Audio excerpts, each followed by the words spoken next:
हमारे पास कहने के लिए शायद हमारे राइटर्स कुछ ना कुछ निकाल ही लेंगे. So, Asur is a very new concept ना in terms of it's a mythological psychological thriller.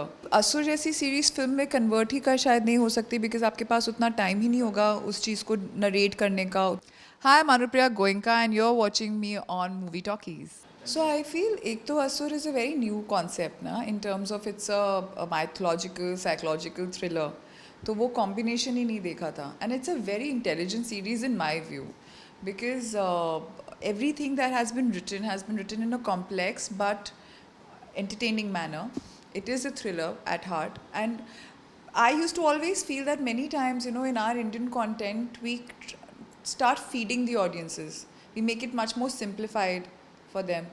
और हम चीज़ों को बड़ा बताते हैं लेकिन जब उनका एग्जीक्यूशन होता है वो बहुत सिंप्लीफाइड वे में दिखा देते हैं. Sometimes because of lack of planning, lack of time, lack of thinking that, you know, ki not creativity, I think more than also mostly we are scared that whether the audiences will be able to understand it and all of that, or the production values also go up a lot. Asur in that way, I feel that the production values have always been at a certain level. They have gone into details, they have executed things in such a way कि it kind of justifies the premise. जैसे अगर बोल रहे थे कि निखिल आके murders plan करता है फर्स्ट सीजन में और वो इस तरह से मर्डर प्लान करता है कि कोई पकड़ ना पाए या फिर वो कॉम्प्लिकेटेड वे में है, तो वो इस तरह से दिखाया है उसको प्रॉपरली. पूरा जो प्लानिंग है उसको भी एग्जीक्यूट करके दिखाया, which I really loved that there was an eye for detail. And I really enjoy Gaurav Shukla's writing with Abhijit Kuman, and Oni as a director is very thorough with what he does. असुर एक ऐसी series है जिसमें acting, performances, writing, direction, cinematography के साथ साथ जो BGM भी है वो बहुत हर चीज़ का साथ देता है. The editing was, you know, really cool. So all in all, filmmaking or any content creation is a team effort. जब सब अपना शिद्दत से काम करते हैं वो चीज़ पे पूरा टाइम लगाया जाता है. तो आई थिंक फर्स्ट सीज़न में भी उन्होंने बहुत टाइम लगा के बहुत प्यार से उसको बनाया था. वही चीज़ सेकंड सीज़न में भी रिपीट हुई है, चाहे वो राइटिंग फेज़ पे हो, चाहे वो डायरेक्शन और चाहे पोस्ट पे.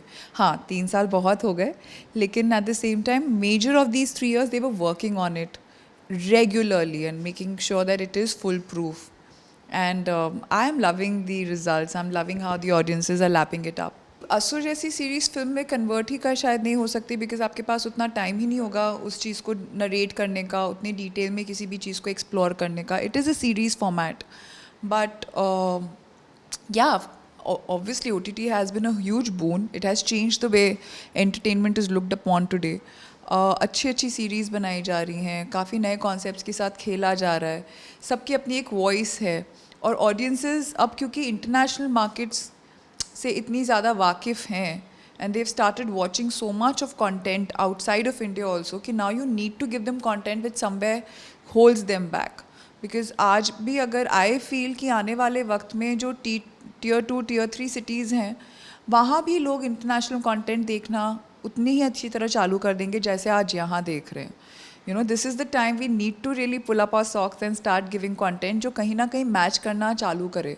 और इसीलिए मेरे लिए असुर स्टैंड आउट करता है बिकॉज उसमें उतना टाइम, सी कॉन्सेप्ट्स बहुत अच्छे बनते हैं और भी परफॉर्मेंसेस भी अच्छी होती हैं, डायरेक्ट कहीं भी टैलेंट की कमी नहीं है. मुझे लगता है जो बाकी सीरीज़ और असुर में एक तरह से I feel there is a differences is one in the intent that they don't cut corners at all. And secondly पूरा टाइम दिया जाता है हर एक एस्पेक्ट को ऑफ कंटेंट क्रिएशन. एंड जब राइटिंग उमदा होती है ना तो परफॉर्मेंसेस अपने आप एक लेवल पर आ ही जाती हैं. And we have just basically brought to screen what was given to us by the writers and the directors. So in a way, yes, Asur completely took off on the word of mouth.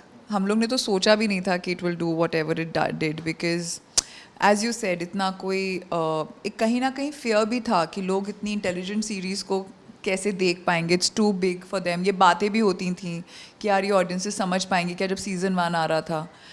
And I remember Tanveer and Gaurav and all standing their ground and saying कि नहीं, हम ऐसे ही present करने वाले हैं, we will not dumb it down. And the studio also supported it Viacom. So I think content पे इतना focus था and they were so sure of it and it paid of.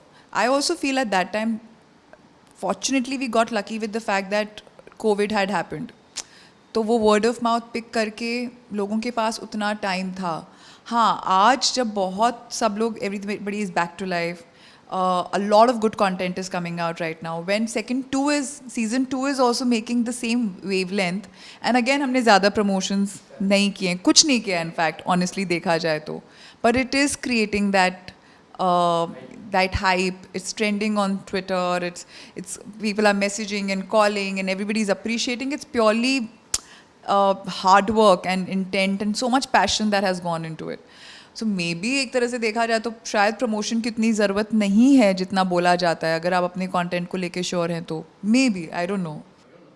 I don't know really. How do I answer this without divulging anything? So, see, I just, Is it coming or not? That would be fine. I think it is, and I'm hoping it would. Matlab, they have all the reasons to. Asur 2 has done very well, and जैसे आपने कहा, जो last का space है, it does leave room for creating a season 3. I feel also. We are also not sure. हमें कुछ नहीं पता है. जब असुर 1 भी हुआ था, तो हमें नहीं पता था कि नेक्स्ट स्टोरी लाइन कहाँ जाएगी. हमारे जो राइटर्स हैं गौरव शुक्ला और अभिजीत खुमानन, ये पूरी जो टीम भी है, as I said, I respect them so much because ये खाली नंबर्स के पीछे नहीं जाते. They want to say something. when they have something to say, that's when they want to say it. And that's why I respect their viewpoint so much, because they will not just try manipulating something कि ये eyeballs लेकर आएगा और अब हमें third season बनाना ही बनाना है. They will want to up the game and say something which is more valid and profound than what they did in season 2, is my understanding. तो अब मैं कैसे बोलूँ कि क्या देखने को मिलेगा. मुझे लगता है कि असुर 2 बहुत रेलिवेंट है हमारे करंट टाइम्स के लिए. ठीक है, उसमें एक ये बात की जा रही है कि कलयुग चरम सीमा पे पहुंचेगा तो एक न्यू वर्ल्ड ऑर्डर आएगा. उसी तरह जो मैंने एक स्पिरिचुअल स्पेस इधर में एक्सप्लोर किया था पिछले 1-1.5 साल में, और फनीली वहाँ भी ये बातें की जाती हैं कि Kalyug is coming to its height in some sense. COVID, everything around is a reason for that. आप देखें तो there is an unrest throughout the world. In every other place there is an unrest, and people are more unhappy than before. Everybody is looking for solutions, looking for ways to heal, looking for ways to live a better quality life internally. Like peace and everything have become far bigger terms than they were maybe 10 years ago, क्योंकि unrest है. And ये शायद increase होगा क्योंकि जब एक shift आ रहा होता है, जितना मुझे बहुत थोड़ी नॉलेज है, बहुत कम नॉलेज है, लेकिन जितना भी मुझे समझ में आया है कि when there is a bigger shift coming in, this unrest increases in some sense or the other, and that's when the world order changes. और मुझे लगता है कि जो मैं सुनती हूँ इवॉल्व्ड लोगों से कि वो होगा in about due course of time. असुर में वही चीज़ अलग तरीके से शायद कही जा रही है from the perspective of an asur, because he feels कि अच्छा when कलयुग चरम सीमा पे जाएगा and the evil will win over the good, when a new world order will come. But